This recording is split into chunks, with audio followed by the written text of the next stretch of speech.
all my children are yummy, and I'm in love with them, and I love my girls, and I know that when I'm in the nursing home, they'll be the ones to come and pluck my chin hairs. Because he is now since married and gone off with his wife and her people. And that's what boys do. They cling to their wife. That's biblical. He said to me, Mom, she is now my immediate family. You are my extended. That's what he said to me right before they got married. And he said, Mom, that's biblical. I'm supposed to cling to my wife. And I thought, why did I show him the Bible? Well, he has always been spiritually mature. We call him our little Billy Graham. My husband and I, we didn't do it. God did it. I'm full of sin. Okay. I've been washed in the blood, but I've been a horrible, horrible person. Not too bad, but okay. So this baby has been just like an old man all of his life. Let me give you an example. He had a little girlfriend in high school, and he would go over to her house and they'd watch movies. And he came home one night and he used to tell me everything. And I said, what y'all been doing? He said, well, we've been watching television and kissing on the couch. And I said, okay, baby, okay. That's all right. That's normal. But I said, you know, before you know it, you've got your hand on somebody's leg, your arm around, and you know, things can get out of control. And I just say, slow it down. He looked at me like I was crazy. And he said, Mom, I've prayed about this. Nothing like that's going to happen. And I know he meant that. And all I could think of to myself was some of the nastiest things I ever did.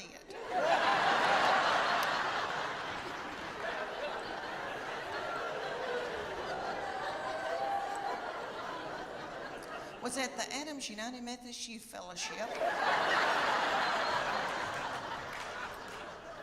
on a hayride. I don't know what it was about hay that set me on fire. I wish it did now, because I could get a new purse out of that. Okay, y'all, have you ever heard of lock-in? I know everybody in here that has been from Chattanooga has probably been raised in church. Okay, I don't know who that little darling, sweet fool was that came up with the lock-in. Some probably little woman in a committee meeting. And she probably said, oh gosh, y'all, let's come up with something for all the hormonal teenagers.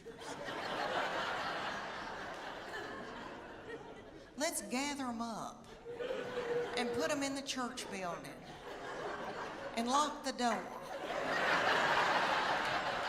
and turn the lights out and leave them there all night. Maybe somebody will end up pregnant. I'll never forget the day that I found out about her, and I feel terrible about it now. But I was overwhelmed. I knew something wasn't right. I didn't feel good. I thought, oh my gosh, surely I'm not pregnant this quick, this soon. And you know when you got to know something, you got to know it right then. I had no right then.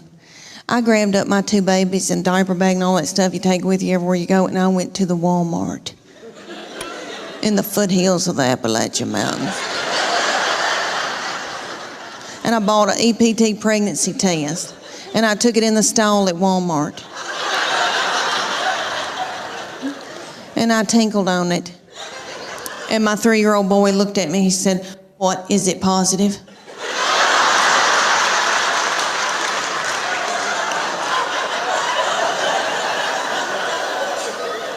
And it was.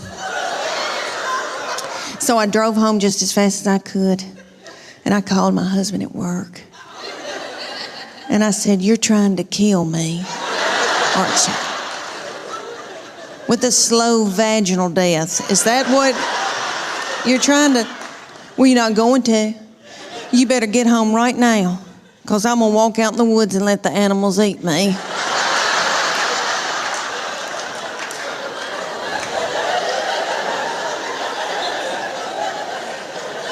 But let me explain to y'all why I was so torn up. I had a 13-month-old baby girl in diapers and a 3-year-old little boy in Superman panties with doo-doo balls falling out.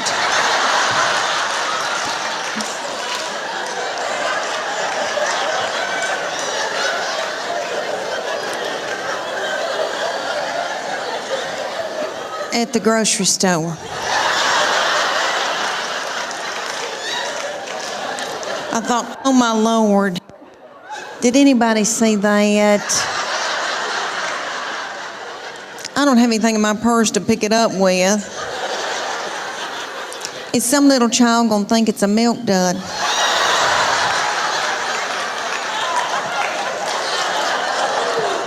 Let's just keep on moving, everybody. Just keep on moving.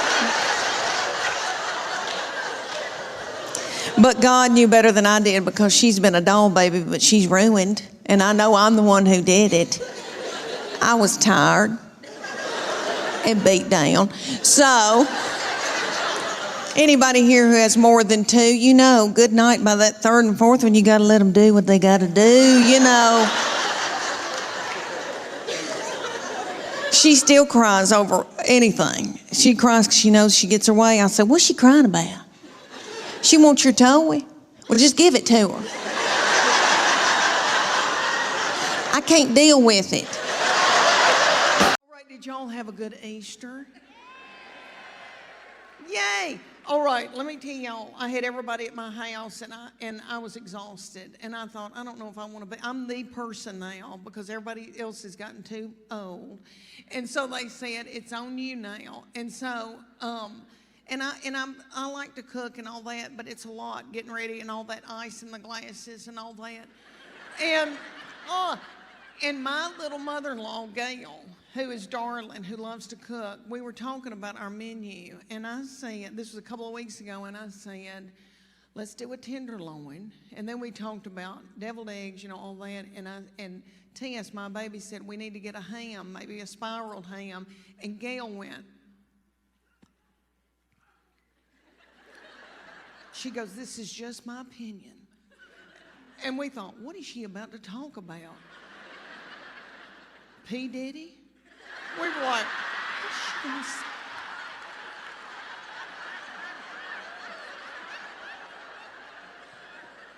She goes, it's just my opinion, but I think a ham that has not been spiraled tastes better.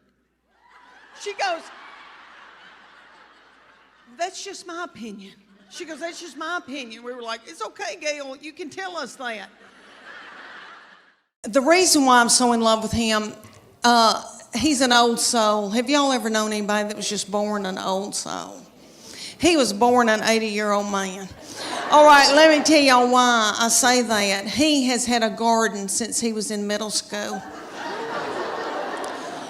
He has just always loved to learn and had all these nifty things that he's been into.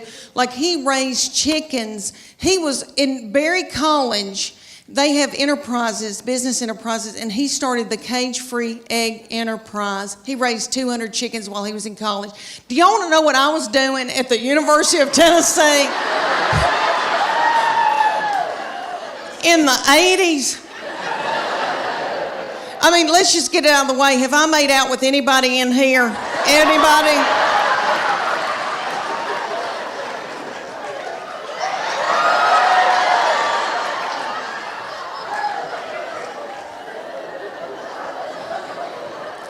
I was in terrible sin. And I was down at Gabby's on the Strip. I don't know if any of y'all remember that Sodom and Gomorrah. I was dancing to Prince, but anywho. So anyway, all right, so he had his own garden. He now cans his own food. He can can food. Are y'all listening to me? He loved gospel bluegrass in high school. Honey, that was his favorite music that he loved. So I brought him to Dr. Ralph Stanley. I don't know if y'all remember Dr. Ralph. He just passed away, 90-something years old, godfather of Mountain. So I brought my son to the Bijou to see him. They propped little Dr. Ralph up on stage. Looked like he had a permanent. Almost threw my panties at him because that's what you do at Tom Jones. Anywho, so we're sitting out in the audience while Dr. Ralph's up here singing, and I thought, how many teenage boys are listening to this? Gospel bluegrass.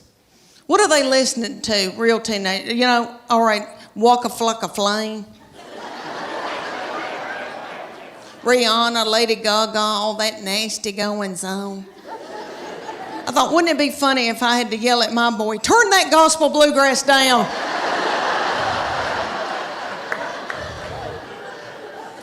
You're out of control. If I hear, I saw the light one more time. Y'all know what I heard on today's show. Do y'all know who Donnie Deutsch is? That name's hard to say, Deutsch. The big idea, Donnie Deutsch, he's some big advertising guy that's done like Nike. I don't know what all he's done, but anyway, nice looking man. He was on the Today Show with Matt Lauer and all them. They were talking about Valentine's, and they said that men really don't care about Valentine's Day. That women, it's more for women, and that you need to buy your wife and girlfriend, you know, nifty things on Valentine's Day. And they said, what do men want? And he said, men want a woman to do nasty, vulgar things to them. And he said, you know, do a surprise, like dress up in something, an outfit, like a nursing outfit or a French maid. And I thought to myself, Lord, if I've got on a French maid outfit, I know Chuck, he'd say, Leanne, get some spick and span. We're going to fix these baseboards that you hadn't washed the whole time we've lived here. I'm going to dust them, and then I want you to go over them with spick and span. And then just after I had ruined my back, after a day of doing the baseboard, then he would come up to me and try to mount me, I guess is what people say. Is that nasty? I'm sorry. I don't mean that. I'm sorry. I don't mean that. Well, that's biblical. I'm married.